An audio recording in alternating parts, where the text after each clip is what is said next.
warahmatullahi wabarakatuh.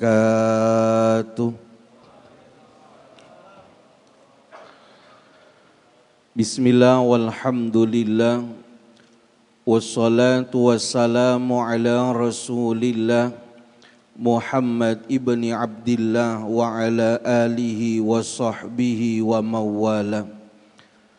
Amma ba'du wa'lamu anna nabiyya sallallahu alaihi wasallam qala la yanbaghi lil alimi an yaskuta an ilmihi wa la yanbaghi lil jahili an yaskuta an jahlihi. Jamaah salat zuhur yang dimuliakan Allah Subhanahu wa taala, puji syukur sama-sama kita panjatkan kehadirat Allah Subhanahu wa taala yang masih mengkaruniakan dan menganugerahkan kepada kita dengan beribu-ribu nikmat, bahkan berjuta-juta nikmat. Dengan nikmat yang Allah berikan, baik berupa nikmat iman, nikmat Islam, terlebih nikmat sehat walafiat. Alhamdulillah Allah Subhanahu wa taala memperkenankan kita untuk bisa hadir di tempat yang penuh keberkahan ini. Mudah-mudahan hadirnya kita menjadi obat buat kita, hadirnya kita menjadi wasilah akan turunnya keberkahan dari Allah Subhanahu wa taala. Amin amin ya rabbal alamin. Hadirin yang dimuliakan Allah, siang ini kita berbicara tentang hikmah, faidah daripada pelaksanaan ibadah haji dan kurban. Karena baru beberapa hari yang lalu kita merayakan hari raya Idul Adha dan baru kemarin selesai hari tasyrik, di mana diperintahkan kepada kita umat muslim yang mampu untuk melaksanakan perintah berkurban. Di dalam satu perintah yang Allah bebankan kepada kita umat Nabi Muhammad, pasti di dalam perintah itu ada hikmah, ada faidah bagi orang yang mau melaksanakan dan mau mengerjakan. Tidak mungkin Allah membebankan pada satu masalah kecuali pada urusan itu memberikan kebaikan bagi orang yang melaksanakannya. Tidak ada, enggak mungkin. Pasti ada hikmahnya. Allah menyuruh kepada kita sholat sehari 5 waktu. Hikmahnya apa? Orang yang sholatnya benar, sholatnya khusyuk, tanha anil fahsya wal munkar. Pasti orang kalau sholatnya bagus, sholatnya khusyuk, hatinya hadir, maka orang itu pasti gak pernah melakukan perbuatan kesalahan, terhindar dari perbuatan yang jahat, itu pasti. Tetapi kalau ada orang yang datang sholat, pulang sholat ngambil sendal orang, masih melakukan kesalahan, yang salah bukan sholatnya tapi personalnya yang salah. Jangan-jangan waktu dia datang sholat niatnya bukan sholat, emang mau nyolong sendal. Bisa jadi waktu dia mau siap-siap sholat hatinya gak hadir waktu sholat. Sehingga bermuhasabah kita, kenapa kita masih sholat tapi masih suka melakukan kesalahan.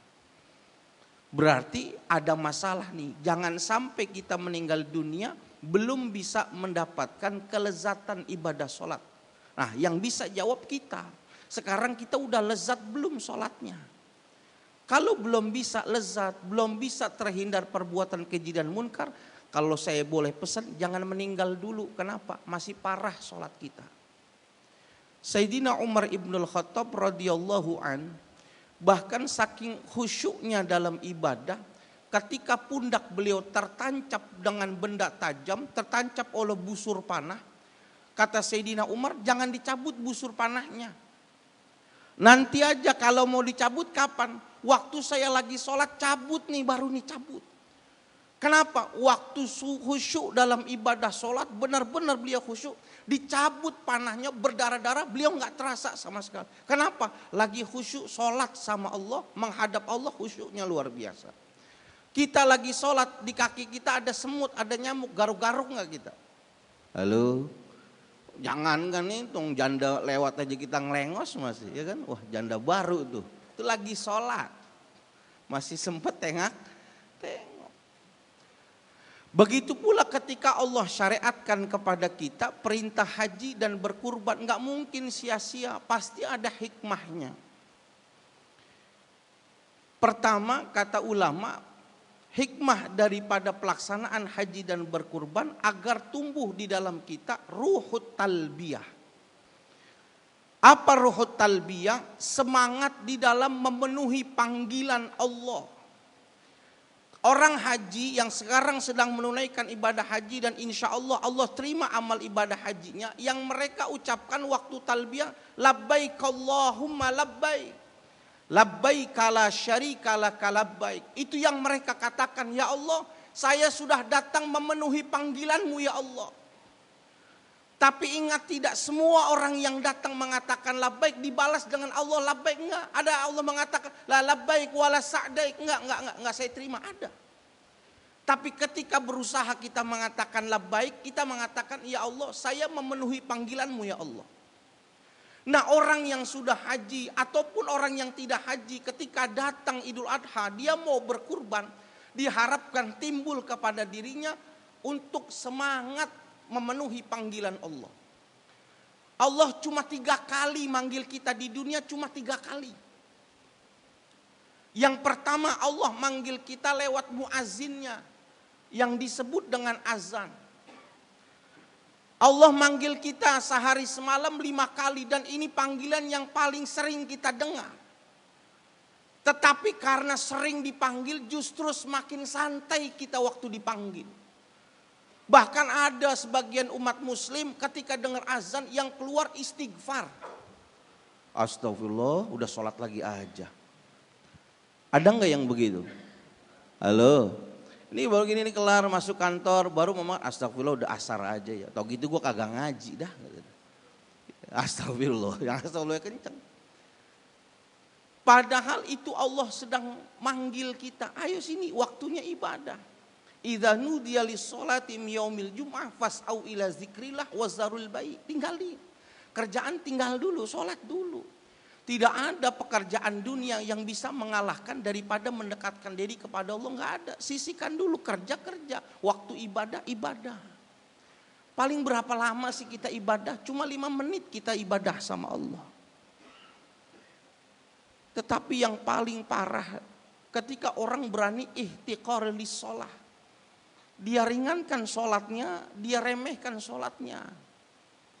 Kata Imam Zainuddin Ibnul Aziz Al-Malibari dalam Irsyadul Ibad, kalau orang sudah mulai meremehkan sholat, udah entar aja sholatnya, masih punya waktu, sampai keluar daripada batasan sholatnya, bahkan sampai dia mengkodok sholatnya gara-gara ihtiqar li sholat.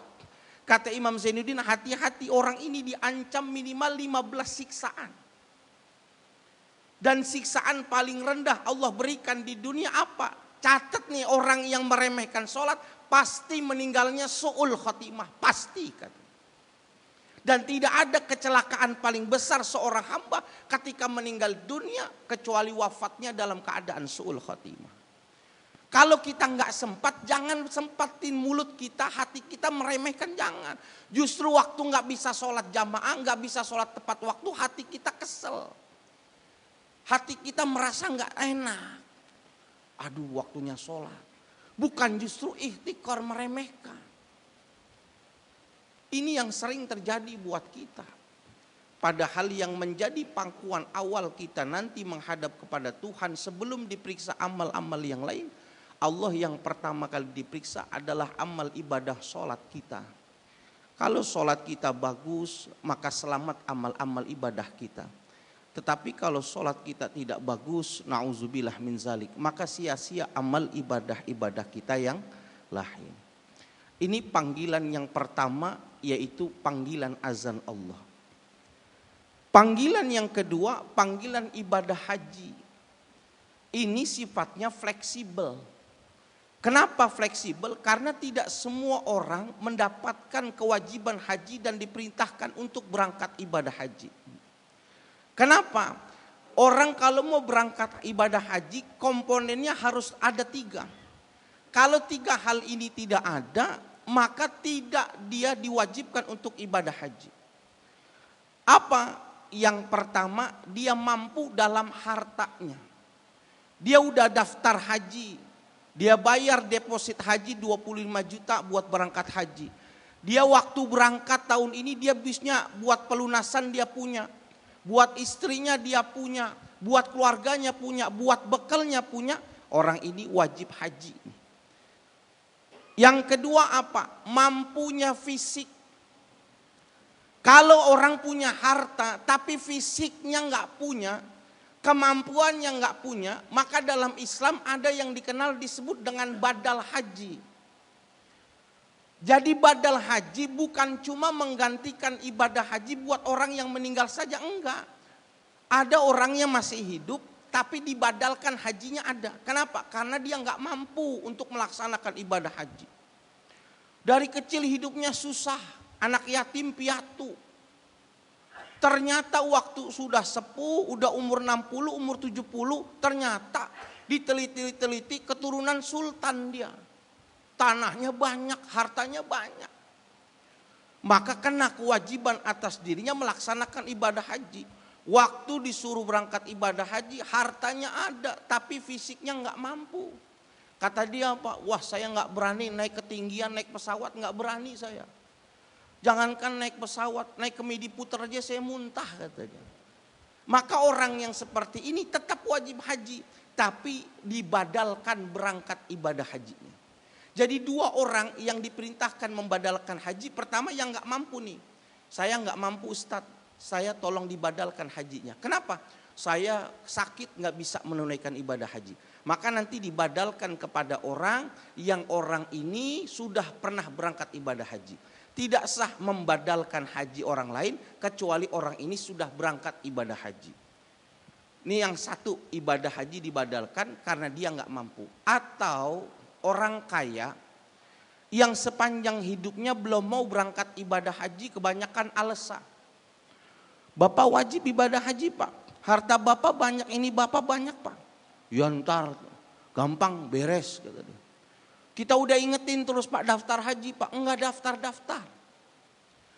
Wal'iyadzubillah, waktu dia meninggal dunia, dia wafat, maka kita harus bilang sama anaknya, mohon maaf Bapak ente punya hutang haji dia. Kok gitu? Karena hidupnya dia mampu wajib bayar haji. Sebelum hartanya dibagikan kepada anak-anaknya, maka anaknya harus ngambil uang dulu buat membadalkan haji bapaknya yang meninggal ini. Kenapa? Karena bapaknya sudah jatuh kewajiban haji tapi nggak melaksanakan haji. Ini badal haji. Jadi badal haji itu bisa jadi karena orang yang sudah meninggal dunia, atau bisa jadi yang kedua karena sebab fisiknya nggak ada. Hartanya ada, fisiknya ada. Yang syarat ketiga haji apa? Adalah tahu ilmu manasikul haji. Tahu ilmu manasik ibadah haji. Belajar kita. Sekarang bapak yang belum berangkat ibadah haji belum wajib belajar. Nanti kalau sudah tiba waktunya mau berangkat haji, wajib belajar ilmu haji, manasikul haji. Biar paham. Orang ihram itu punya pantangan. Dan ingat yang namanya tawaf, yang namanya sa'i itu 7 kali putaran. Saya haji terakhir tahun kemarin. Waktu saya di Taif, lagi istirahat di Taif, ziarah ke Taif, saya sedih gitu ngelihat orang yang berangkat ibadah hajinya nggak pakai KBIH. Dia ikut dari negara yang di negara itu di pesawat cuma ditaruh petugas hajinya 2, laki dan perempuan buat ngelayani 800 orang. Dia ngobrol di sebelah saya, ditanya kemarin gimana tawaf ifadohnya. Alhamdulillah saya udah tawaf 3 kali tawaf. Kata temannya, kok 3 kali tawafnya? Iya. Emang harusnya berapa? Bukannya tawaf harus 7. Kata siapa? Katanya semampu kita tawaf. Ini udah selesai haji nih. Dia tawafnya cuma 3 kali tawaf. Terus gimana? Ini yang kita sedih gitu. Ya udah nggak apa-apa dah. Orang di rumah juga tahunya kita haji. Katanya. Ini yang masalah. Jangan Pak. Sekarang beredar video. Wukufnya bukan di Arafah, ya udah jelas nggak sah. Wukuf itu di Bukit Arafah, Arafah itu ada batasannya, ada pagernya. Kayak orang kerja di kantor sini, ini batasannya ada. yang kerjanya di luar gedung ini ya bukan karyawan sini. Batasnya ada, wukufnya bukan di tempatnya, udah jelas nggak sah. Kenapa? Nggak punya ilmu. Maka ketika Bapak sudah daftar haji, Bapak punya harta pelunasan haji, lalu Bapak punya fisik yang sehat seperti saat ini, Bapak kudu belajar manasik haji supaya apa? Supaya haji Bapak benar dan bisa diterima sama Allah Subhanahu wa ta'ala. Makanya Pak, kelihatan orang-orang yang ibadah hajinya sah, ibadahnya haji mabrur sama yang enggak, itu beda kelihatannya. Itu bisa dilihat dari proses persiapannya saja. Itu udah beda. Mohon maaf gitu. Ada kita punya tetangga dalam kehidupan kita, udah haji. Jangankan haji, bolak-balik haji dia. Tapi di masyarakat gitu, kita tetangga, jangan dah kalau ngomong sama Pak Haji itu, jangan dah. Kita ngomong satu, dia ngomongnya segerombolan dia mah. Padahal pecinya putih. Marah-marah lagi Pak. Bulan puasa kan harusnya syahwatnya dipendem, gak marah-marah kan.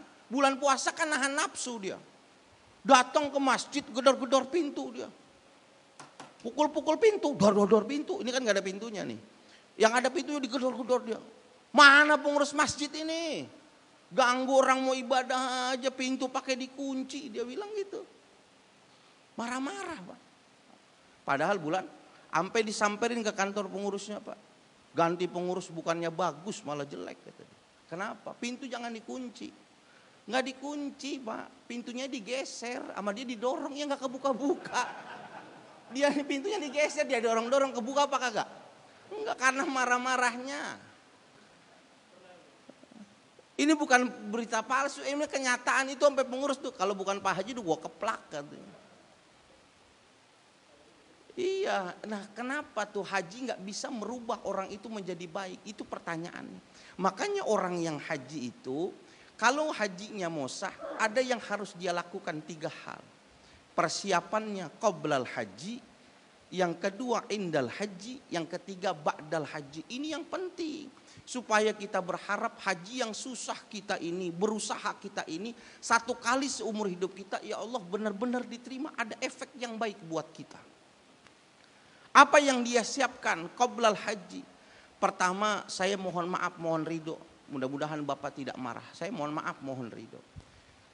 Jangan pernah menggunakan harta yang haram untuk melakukan ibadah. Tidak akan pernah diterima ibadah bila hartanya dari harta yang subhat. Dari harta yang remeng-remeng yang dimungkinkan harta itu haram. Jangan. Apalagi sampai dikasih makan kepada anak keturunan kita, istri kita, jangan. Kenapa? Jadi darah daging dari api nerakanya Allah Subhanahu wa ta'ala. Cari rizkinya rizki yang halal. Rasulullah sallallahu alaihi wasallam dalam satu riwayat mengatakan, manishtara sauban bi asyrati darahim wa fihi dirhamun haramun lam yuqbalullahu salatu madama alaih. Siapa orang yang beli sarung, harga sarungnya itu 10 dirham. Tapi dari uang yang 10 dirham ada 1 dirham saja. Uang dari hasil haram. Maka selama uang 1 dirham itu tidak dimintakan keikhlasannya, maka sholatnya sepanjang itu tidak diterima oleh Allah Subhanahu wa ta'ala. Bagaimana dengan ibadah hajinya? Sudah jelas. Mungkin secara pandangan syariat agama hajinya sah. Tapi nilai di hadapan Tuhan tidak ada. Sama seperti orang diwajibkan untuk melakukan ibadah sholat, tetapi wudhu waktu sholatnya nggak pakai air suci mensucikan, pakai air kencing. Kalau wudhunya pakai air kencing, sholatnya sah apa tidak? Sah apa tidak? Enggak, sama kayak orang melakukan ibadah haji, ibadah yang lain, tapi pakai barang sesuatu yang haram, percuma. Kita nangis-nangis, ya Allah labbaik Allahumma labbaik. Ini yang dikatakan Allah, la labbaik wala sa'daik. Enggak sah haji ente, enggak. Biar kata di kampung dipanggil haji, ente di hadapan Tuhan belum haji ente. Kenapa? Ente masih pakai sesuatu yang haram. Tarku syubhanya enggak ada, jangan. Kasih ke anak gitu, uang apaan nih? Udah terima aja, asal tanda tangan beres udah. Iya, uang apa? Udah pakai ditanya, uang biasa ini mah kayak orang anak baru loh. Dia tanda tanganin tuh. Sek. Dia kagak paham tuh uang apa. Dia kasih aja ke bininya. Kasih makan ke anaknya. Udah tuh mulai pengaruh jadi darah daging, jadi karakter. Gak boleh. Kalau yang subat aneh kagak mau. Aneh maunya yang jelas-jelas aja. Ini satu. Persiapan sebelum haji yang kedua apa? Orang berangkat ibadah haji itu tergantung niatnya. Mohon maaf, beribu maaf. Orang yang berangkat ibadah haji itu niatnya itu beda-beda. Ustadz suuzon, enggak suuzon, yang bilang Rasulullah. Yang bilang Rasulullah yang bilang. Nabi sampai mengatakan 14 abad yang lalu, ya'ti 'alan nasi zamanun. Akan datang pada umatku satu masa, satu waktu.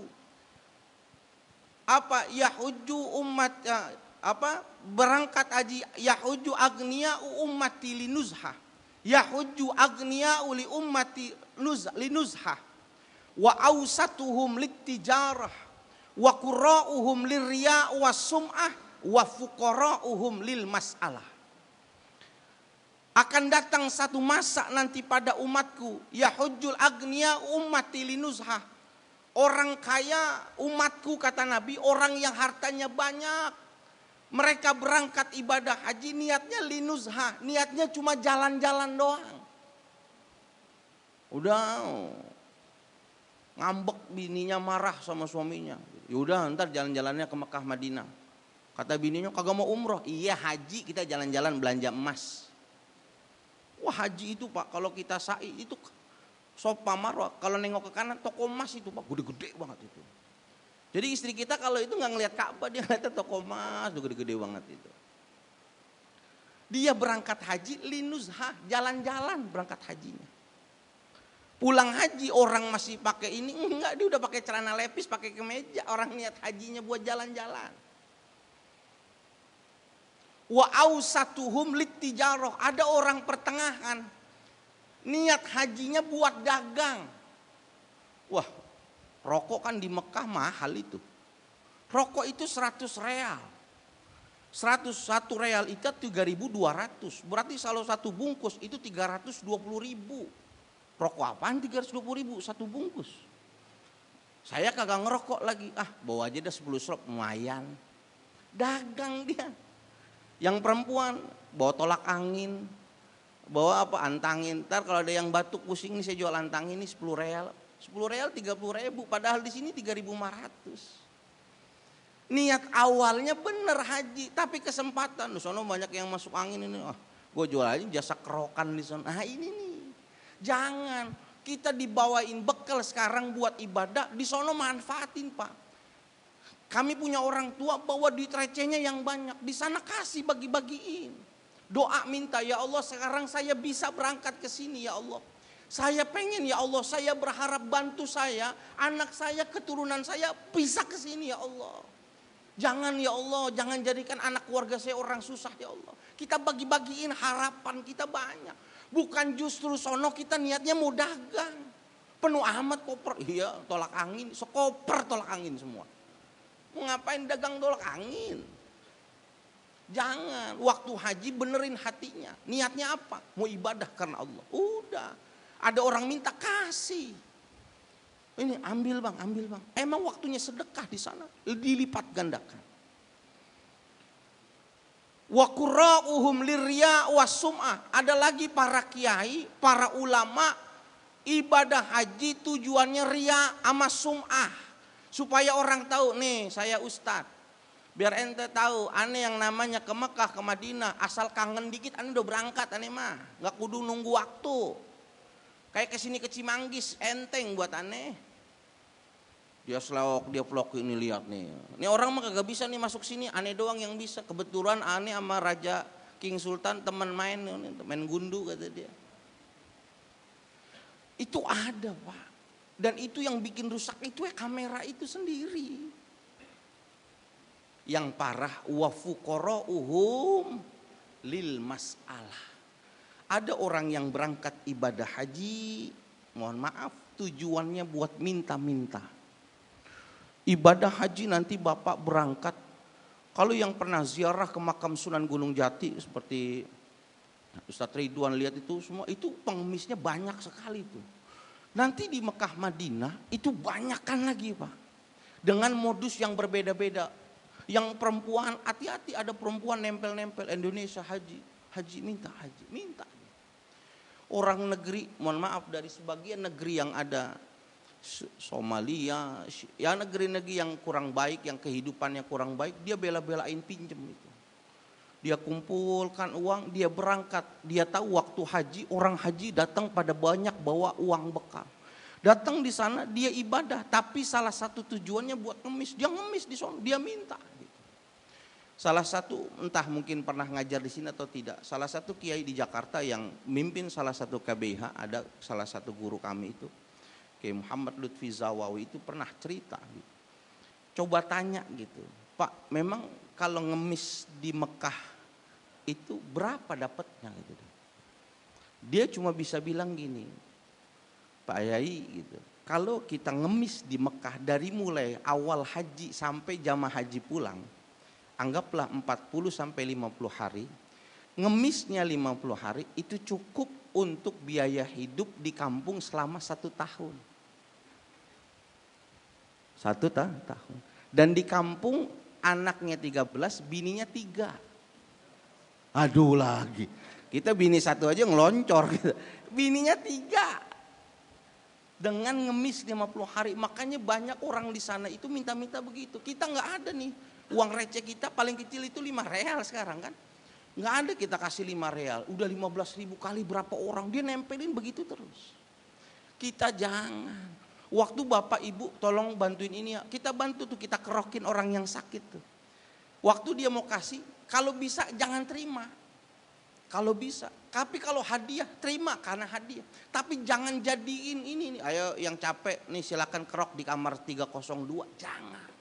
Disitulah ganjaran. Saya punya orang tua, ini cerita tahadus binikmatillah. Beliau waktu ibadah haji itu jadi karu kepala regu. Dititipin perempuan-perempuan, ibu-ibu yang sudah tua. Ibu-ibu yang sudah tua, namanya orang kalau sudah umur, waman nu'amirhu nunakishu fil khalqi. Orang kalau umurnya semakin bertambah, itu semakin berkurang dan kembali seperti anak kecil. Kita kalau udah tua tuh kayak anak kecil. Dulu saya kira yang pakai pampers itu cuma anak bayi. Sekarang yang udah tua ada yang pakai pampers. Dulu yang dimandikan anak kecil, sekarang udah banyak orang tua yang dimandikan masih hidup ada.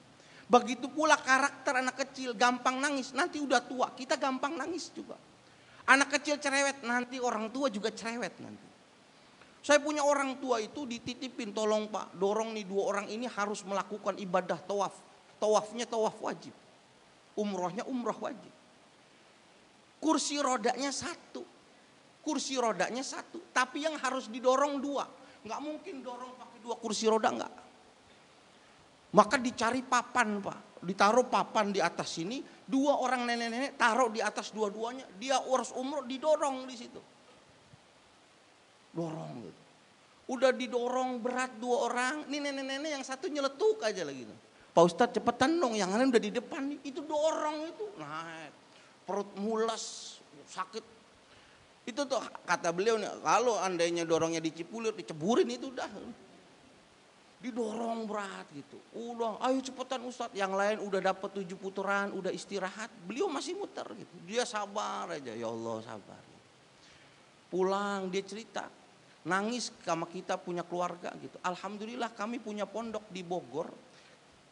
Yang sering bantu kami itu nenek-nenek sekarang.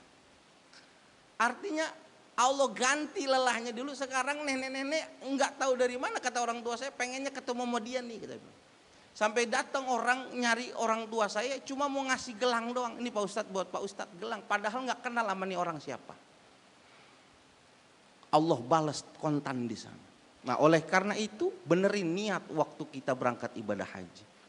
Waktu melaksanakan haji, indal haji wala rafasa wala fusuqa wala jidala fil hajj. Nih, jangan nih kebiasaan yang sekarang di sini nih ngatain teman kita, botak, yang gendut. Hilangin nih. Kalau yang nggak boleh dikit ngeliat kan kita demen banget komenin, waduh, ini cewek BMW juga nih. Gitu. Ya itu hilangin. Tahu BMW kan? BMW tau nggak? Bahenol molok wele. Nah ini jangan dipakai di sono karena stangnya tinggi semua di sono.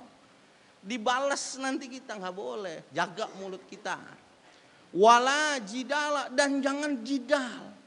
Jidal itu debat. Udah di sono waktunya ibadah, jangan banyak ngomong. Al-Quran nyindir kita Pak malu. Wa kanal insanu aktsara syai'in jadala. Gak tahu Al-Quran nyindir kita kenapa sih manusia itu demen banget berdebat. Padahal belum tentu yang didebatkannya sesuatu yang substantif. Padahal bisa jadi dua-duanya salah. Ini ada ibu-ibu berangkat hajinya baru, ibadahnya baru. Debat sama temennya di depan Ka'bah, di belakangnya ada ustadznya dengerin. Nih nenek-nenek bilang, Neng lu tahu gak Neng? Ini yang namanya Ka'bah, Baitullah, Mekah ini kan ibu kotanya Arab Saudi kata dia. Ibu kotanya Arab Saudi. Kata yang masih mudaan gitu, bukannya ibu kota Arab Saudi itu bukan Mekah tapi Madinah. Enggak Mekah, Madinah, dia ribut aja. Padahal ibu kota Arab Saudi apa? Riyadh. Dua-duanya benar apa salah? Pala udah debat depan Ka'bah marah, ustadznya di belakang diem aja sambil mules. Akhirnya dia bilang gini, tanya aja mau ustadz yang benar mana? Ustadz yang benar mana? Ibu kota Arab mana? Kata ustadznya Kairo katanya. Kata ibu bener kan Kairo tuh. Dia nyeletuk, Kairo bukan ibu kotanya Turki ustadz, bukan. Turki Pasar Rebo ibu kotanya. Ini kita disindir tuh demen banget debat. Besok haji jangan tuh cari temen yang demen nyela, jangan tuh rusak rofas ibadah kita. Ngomong yang jelek jangan, jidal jangan. Jadi kalau ada temen ngomong ngaco gitu, ini ngisi bensinnya di mana sih ini orang Arab, jangan dengerin dah model-model begini mah kita ngindar aja udah. Bodoh amat ya mau diisi bensin mah kagak, yang penting nyampe gua ke Mekah. Paham ya? Wa ba'dal hajj. Dan yang terakhir kelihatan ba'dal hajinya itu. Wa atimul hajja wal umrata lillah. Sempurnakan haji, sempurnakan ibadah kalian. Terlihat dari efek daripada orang yang selesai ibadah haji. Al-hajju arafah. Haji itu arafah. Arafah itu repetitisasi kematian buat kita. Kalau kau melihat nanti kau di padang mahsyar, ya kau lihatlah di arafah. Di arafah, bapak di sini mau yang produser, eksekutif produser kek, bapak mana? Di arafah sama panas kita. Bapak bisa bilang saya haji khusus, AC-nya mati. Beneran. Jangan bilang saya pakai yang paling mahal, dia mati, AC-nya mati. Kalau AC udah mati, kepanggang kita di dalam tenda. Jangan, waktu datang ke Bukit Arafah jangan bawa saya siapa, copot baju, orang baju kita sama kok putih semua. Ini baju kita besok mau meninggal sama, nggak ada yang beda. Saya tanya, ada nggak bapak semua bapak ibu pernah lihat nggak? Waktu orang meninggal pakai kain kafan, di kain kafannya dibikin kantong, ada apa enggak? Ada apa enggak? Kagak ada. Dari saya belajar mengkafani enggak ada. Enggak ada yang dibawa besok. Enggak ada tuh bawa kartu menunjukkan ID card begini, enggak ada. Lu orang mana bodoh amat. Digodam habis. Itu reputasi kematian, itu arafah. Waktunya ibadah, bawa kesabaran yang banyak, minta yang banyak di sana. Jabal Rahmah minta yang bagus, kumpulin doa-doa terbaik kita, mintanya di sana kita. Enggak semua orang bisa masuk sana Pak. Dan orang yang disempatkan ibadah haji dan wukuf di Arafah bukan mereka orang yang kaya raya punya uang, bukan. Orang yang Allah pengen ngundang hadir ke sana, pengen ngampunin dosa-dosanya. Jangan, ya Allah. Hampir di kota Arafah yang kita waktunya ibadah, namanya Allah tunjukkan jenisnya manusia seperti jenisnya orangnya nanti dikubur. Ada yang tersiksa, ada yang ini, itu jenisnya banyak. Di alam kudu ada yang tersiksa, ada. Di padang Arafah ada yang tersiksa dia. Panas banget sini ya Allah. Mana sih menterinya nih? Kalau ada gua jewer nih, lagi di Arafah nyari menterinya. Ada yang dia tenang, seperti orang mati dalam keadaan khusyuk, dia tenang-tenang aja. AC-nya nggak ada, tapi dia bisa tenang, bisa nikmatin, hatinya bersyukur. Sampai dia bilang gini, kalau nih haji model begini mulu, biarin saya tegur nanti menterinya. Bapak sabar, biarin biar tahu saya jenderal, saya bintang 4. Nggak boleh gitu Pak, nanti haji Bapak sia-sia. Biarin. Ini haji saya yang kelima. Kalau ini rusak masih punya 4 saya. Aduh. Innalillahi wa inna. Jangan. Nih, baru hikmah haji yang pertama tadi, ruhut talbiyah. Ada semangat panggilan Allah. Panggilan pertama sholat, panggilan kedua haji, yang ketiga panggilan kematian. Itu panggilan yang pasti. Al-mautu babun wa kullun nasi dakhilu. Ini baru 1, masih ada 2 hikmah. Sampai jam berapa ini? Udah jam 1. Ya, panggilan yang ketiga, panggilan kematian yang harus Bapak siapkan. Orang yang mau berkurban, orang yang mau melaksanakan ibadah haji, kalau hajinya benar, satu yang nanti dia pikirkan itu cuma satu, kehidupan akhiratnya. Waktu dia pulang dari ibadah haji, dia habis wukuf di Arafah, Allah kasih pemahaman, pemikiran kepada dia bagaimana cara dia mengakhiri hidup dia. Waktu dia udah pasrah sama Allah, ya Allah, jangan kau keluarkan saya dari Bukit Arafah kecuali kau sudah hapuskan dosa-dosa saya. Waktu dia bisa pulang ke Indonesia dalam keadaan selamat, sehat, mabrur, waktu yang dia pikirin terakhir bagaimana untuk mempertahankan kesucian haji untuk menghadap kepada Allah. Makanya ada yang mengatakan kalau boleh minta mati, mantinya dalam 2 keadaan. Khairu ma yamutu alaihil abdu an yakuna qafilan min hajjin au muftiran min Ramadan. Paling bagus kalau boleh minta kematian, terakhir saya tutup. Minta mati dalam 2 keadaan ini. Apa? An yakuna qafilan min hajjin. Meninggal sesaat setelah pulang ibadah haji. Haji itu dosa kita diampunin. Pulang bawa malaikat yang banyak mendoakan kebaikan kita. Sampai ke rumah, datang ke rumah, cium istri kita, cium suami kita, cium anak kita, cucu kita, bukain koper, kasih hadiah buat mereka. Selesai, habis kasih koper, menghadap kiblat, kita sholat, kita meninggal. Itu bagus meninggal nomor 1. Ada yang mau daftar? Halo. Kalau ada saya catetin, ini saya ngaji, saya buka tab nih, mau saya catetin nih, kita bacain Fatihah, mudah-mudahan besok mati. Nggak ada. Atau yang kedua, au muftiran min Ramadhana. Mudah-mudahan kita ketemu. Orang yang meninggal sesaat setelah buka puasa. Waktu mau azan, tinggal jam 5 gitu, setengah 6, jangan ngabuburit kita, udah nyiapin aja air putih kayak begini nih, air putih, udah air putih aja, nggak usah ngabuburit beli es ini, nggak usah, udah.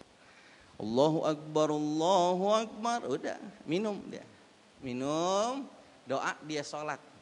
Kalau yang perempuan ketemu suami, yang suami ketemu istri bilang, Bang, maafin saya ya kalau saya belum nyenengin abang.